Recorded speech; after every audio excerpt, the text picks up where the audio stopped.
So I want to talk about a topic that literally no one talks about in the calisthenics space. Maybe like one or two people that have any level of popularity, way more popularity than I do, have talked about it. But even then, I don't think it gets the recognition that it deserves. So you do it every day, and it could be really negatively impacting your growth as an athlete, your recovery, your mental aspects as well, like your mental health, your levels of motivation, just because of indirect effects from other things related to this. So that is a boring answer, but an answer you should hear me out on, and it is breathing. How you breathe on a daily basis. It can literally be the difference between you making progress steadily and you feeling awful and not getting sleep and not feeling motivated.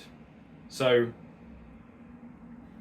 there's a lot of studies on how the average person breathes, and the main conclusions typically are that our diaphragms, so the main muscle responsible for breathing and quote unquote breathing through your belly, as they might say, is underactive and it's not used enough. And instead, we use the upper body. So the sternocleidomastoid, which is attached to the sternum, and the clavicle, your collarbone, kind of the muscles that are used when you're doing really hard cardio exercise. So for example, you're doing a 5K and you're in them last, 1 kilometer, and you're breathing extremely heavy and you're inhaling, and it's almost like your chest is shrugging and rising every time you breathe. It's those sorts of muscles that are active when we're doing that, and they're actually secondary breathing muscles, meaning that we only should be using them when we are doing extremely difficult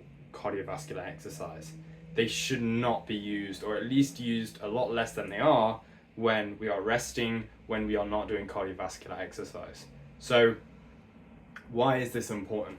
The number one reason why I believe this is important, and through anecdotal experience, this is the most important reason, is your sleep, right? How you sleep, the duration of your sleep, the amount of REM sleep, so aka deep sleep that you get, is massively affected by how you breathe.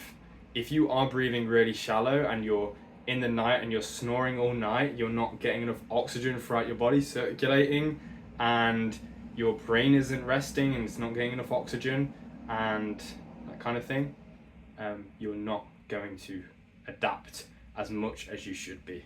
And generally the levels of health that you have and the levels of mental fatigue and central nervous system fatigue that you have is going to be a lot higher than it needs to be. And especially when we are training something like calisthenics, where the majority of your adaptations on a week by week basis are going to be nervous system adaptations. So your brain sending signals to your muscles to recruit faster and to recruit more total muscle fibers. If we're not able to do that, we're not going to really adapt. We're not going to do it. So that is the number one reason why breathing is important. And there are other situations where breathing affects calisthenics. So during the reps themselves, if you have a good breathing rhythm, inhaling on the eccentric, so for example on a pull-up, inhaling as you lower into the pull-up, and then exhaling as you do the force production, the harder part, right? The concentric. That is going to have some benefit on your performance, and over a long period of time, if you maintain them good breathing habits, then you're probably going to see a benefit to your performance from that. But I believe that the majority of gains, this is just true, based on what we understand about adapting to exercise, the gains come outside of training period, right? Outside of the sessions, when we're resting, when our body can realize and recognize muscle damage, mechanical tension, a new form of stimulus, and then adapt to that. That happens outside of the time that you're doing the exercise, right? Training is where we create that stimulus, send the right message to our brain. So yeah, that's why breathing is so important. the main thing being sleep. And I wanted to share with you my number one piece of advice for getting better at breathing through the diaphragm, because it's not really talked about, and it's not really a health thing that is mainstream, at least not in today's day and age. So how do we do that? We need to put our respiratory muscles under load, in a more difficult circumstance that it already is. So in a form of progressive overload, I guess you could say, overload. So the easiest way to do this is doing a form of cardiovascular exercise and really exacerbating the exhale, right? Getting the lungs emptier and emptier. The more empty we can get the lungs, the more important it's going to be for the diaphragm to work. And it's almost impossible to avoid using the diaphragm when your lungs are extremely empty. You could try this now. Breathe out as hard and hard as you can to the point where your lungs are empty. You're not going to be able to fill your lungs up using those upper respiratory muscles, those secondary respiratory muscles that I was talking about, right? You're going to need this core. You're going to need the deep diaphragm and the other primary breathing muscles, respiratory muscles, to perform an inhale. So while running, or even if that's too hard to begin with, while walking, really exacerbating the exhale and forcing as much oxygen out of your lungs as possible. But not only doing that, but controlling the exhale. So long and slow, like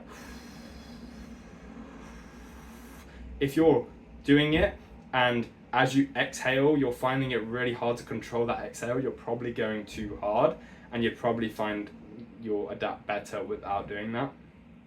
So instead doing maybe a slower pace of running or cycling or walking, whatever you're doing.